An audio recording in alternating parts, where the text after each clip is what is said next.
Olá, professor Telmo. O tema da aula de hoje é ação penal. Então acompanhe conosco a aula desta data. Bom, a ação penal nós vamos dividi-la em 4 blocos: natureza jurídica, conceito, classificação subjetiva, condições da ação, princípios gerais da ação penal. No terceiro bloco, ação penal pública incondicionada, os princípios da ação penal, a ação penal na Lei Maria da Penha, a ação penal pública condicionada à representação e a ação penal privada exclusiva, personalíssima e subsidiária da pública. Natureza jurídica da ação penal. Então é importante que nós saibamos que a ação penal é um instituto do direito híbrido, porque ela tanto se encontra no direito penal quanto no Código de Processo Penal. Então, em nosso ordenamento jurídico, a ação é tratada no artigo 100 a 106 do Código Penal e artigo 24 a 62 do Código de Processo Penal. Por ter estreita relação ao direito de punir do Estado, possui um caráter penal. Por que isso é importante nós sabermos? Isso resulta da aplicação da lei mais favorável à regra aqui do artigo 2º da Lei Processual Penal, que vai se aplicar desde logo. E o artigo 5º, inciso 60, a lei penal não retroagirá, salvo para beneficiar o réu. Um conceito de ação penal seria dizer o seguinte: é uma ação, um procedimento judicial iniciado pelo titular da ação quando há indícios de autoria e de materialidade, a fim de que o juiz, o Estado juiz, o juiz titular da jurisdição, declare procedente a pretensão punitiva estatal e condene o autor da infração penal. Então é importante que a gente saiba, a ação penal dará início ao processo, o ius puniendi, somente o Estado tem o direito, o dever de punir. Agora, durante o transcorrer da ação penal, aquilo que está se processando, tem que ser assegurado ao acusado pleno direito de defesa, além de outras garantias. Por exemplo, estrita observância do procedimento previsto em lei, ser julgado pelo juiz competente, assegurado contraditório e duplo grau de jurisdição. É o que nós chamamos de juiz natural, ou seja, o princípio do juiz natural. Ser julgado por um juiz competente, assegurado contraditório e ampla defesa, duplo grau de jurisdição e um procedimento previsto em lei. A ação penal no nosso ordenamento jurídico, ela tem uma classificação subjetiva, e aí já te induz, vai te trazer uma intuição. Por que subjetiva? Porque a ação penal, ela depende do seu titular, a sua promoção. Há o crime, o titular poderá ou não promover a ação penal. Então vamos lá. Nós temos que, ao Estado, o detentor do direito de punir, né, o direito e o do poder de punir, que é o ius puniendi, confere a iniciativa do desencadeamento da ação penal. Então é uma ação, é um desencadeamento para iniciar o processo a um órgão público, princípio da oficialidade, que no nosso caso aqui é o Ministério Público, ou, quando a lei assim o trouxer, a própria vítima é a titular de promover esse desencadeamento da ação penal, dependendo da modalidade do crime praticado. Ou seja, cada delito previsto em lei, Código Penal ou lei especial, existe a prévia definição da espécie de ação penal. Ou ela será de iniciativa pública ou será de ação privada. Toda ação penal é pública, porque só cabe ao Estado o dever e o poder de aplicar o direito.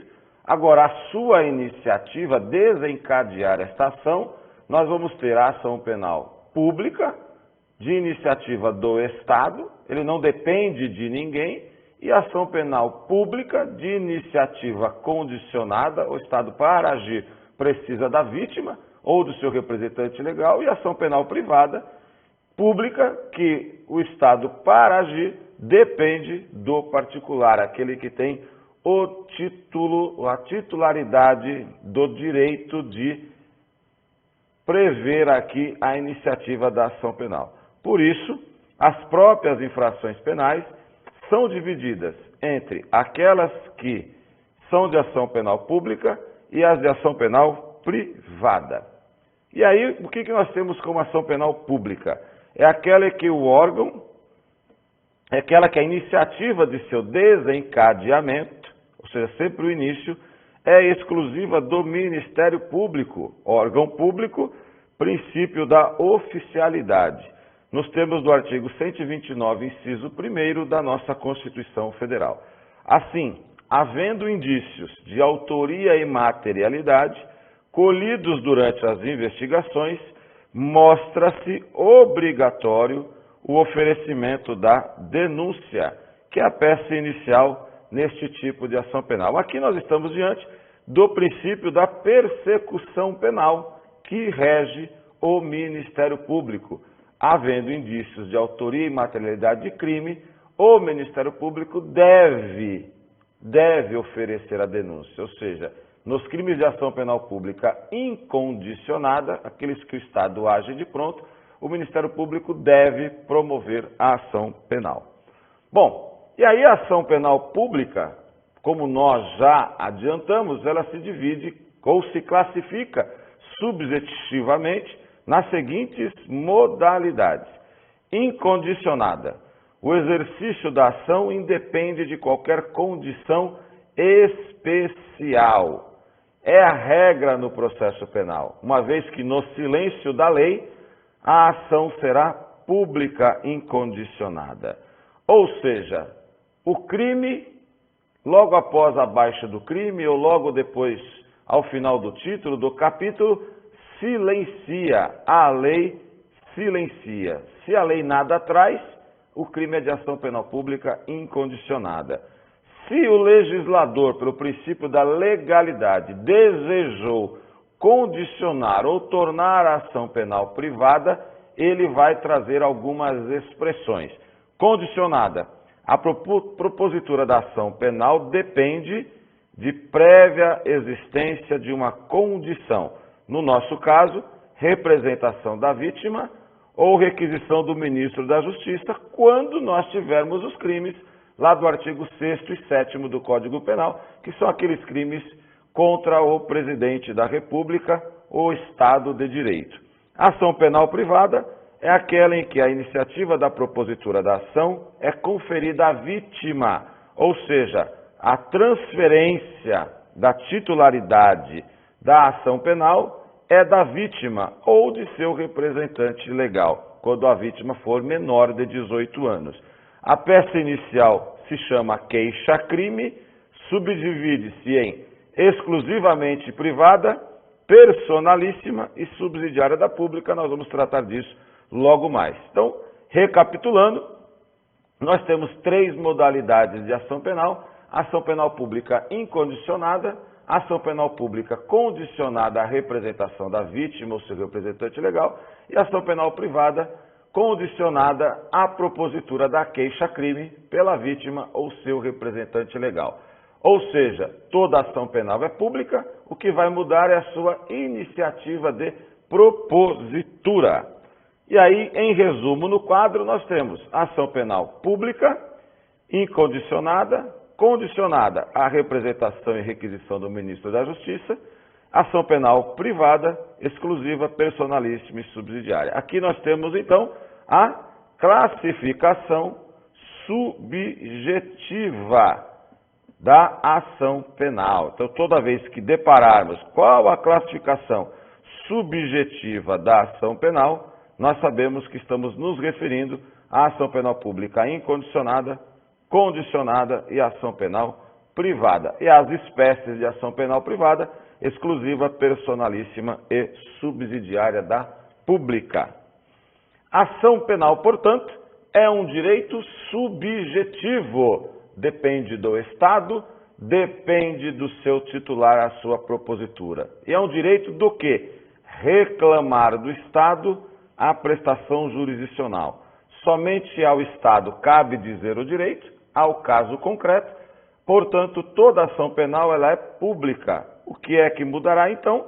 Será a iniciativa de sua propositura. A ação penal, por ser algo que iniciará o processo, ela precisa de condições. É o que nós chamamos da possibilidade jurídica do pedido, legitimidade de parte e interesse de agir. Como alguns autores mencionam, é o PLI, possibilidade jurídica do pedido, legitimidade de parte e interesse de agir. Vamos relembrar ou trazer os conceitos, né? O que quer dizer com isso, né? Então, um resumo a este respeito, a possibilidade jurídica do pedido. No processo penal, o pedido que se endereça ao juiz é o de condenação do acusado a uma pena ou medida de segurança. Se eu tenho um crime, o titular da ação penal deseja que o Estado promova a punição, a sanção deste indivíduo que cometeu o crime, que ofendeu o bem jurídico. Então, o que se busca na possibilidade jurídica do pedido é a condenação do acusado, já que ele ofendeu a bem jurídico, ele praticou o crime. Agora, para isso ser possível, requerer a condenação é preciso que o fato descrito na denúncia ou queixa seja um fato típico, ou seja, que mostre presentes todas as elementares exigidas na descrição abstrata da ação penal. Ou seja, tem que haver indícios de crime na sua concepção, fato típico antijurídico, teoria finalista da ação, para aqueles que entendem e conhecem a teoria clássica, crime, fato típico antijurídico culpável. Mas o nosso código segue a teoria finalista da ação, crime, fato típico e antijurídico. Legitimidade de parte. Se a ação for pública, deve ser proposta pelo Ministério Público, artigo 129, inciso 1 da Constituição Federal. Agora, se ela for privada, somente o ofendido ou seu representante legal deve promovê-la. Se ela for pública condicionada, exige a representação da vítima para a propositura do Ministério Público. Interesse de agir. Para que a ação penal seja admitida, é necessária a existência de indícios suficientes de autoria e de materialidade, que vai ensejar a propositura da ação penal. Além disso, é preciso que não esteja extinta a punibilidade pela prescrição ou qualquer outra causa. As regras da extinção da punibilidade nós temos lá no artigo 107 do Código Penal. Ou seja, nós temos lá a morte do agente e assim por diante. Além dessas condições gerais, algumas espécies de ação penal exigem condições específicas, como a ação penal pública condicionada, que pressupõe a existência da representação da vítima e, como falamos também, da requisição do ministro da Justiça de acordo com os crimes previstos lá no artigo 7º do Código Penal. Naquelas questões que envolvem o artigo 7º do Código Penal. Podem ainda ser mencionadas outras condições de procedibilidade. Por exemplo, a entrada do autor da infração no território nacional, princípio lá da extraterritorialidade. O Brasil só pode punir o estrangeiro que cometeu crime, o brasileiro que cometeu crime no exterior, quando ele entrar no território nacional. Nas hipóteses de extraterritorialidade, previsto lá no artigo 7º, parágrafo 2º e 3º do Código Penal. Ou seja, brasileiro comete crime no exterior, ou estrangeiro contra brasileiro fora do Brasil. Autorização da Câmara dos Deputados para a instauração do processo criminal contra o presidente da República, vice-presidente e ministros, perante o Supremo Tribunal Federal. Então a Câmara tem que autorizar. Desde o advento da Emenda Constitucional 35 de 2001, o desencadeamento de ação penal contra senadores da República e deputados federais e estaduais dispensa a prévia autorização da respectiva Casa Legislativa. Assim a gente encerra o primeiro bloco. Muito obrigado a todos pela atenção.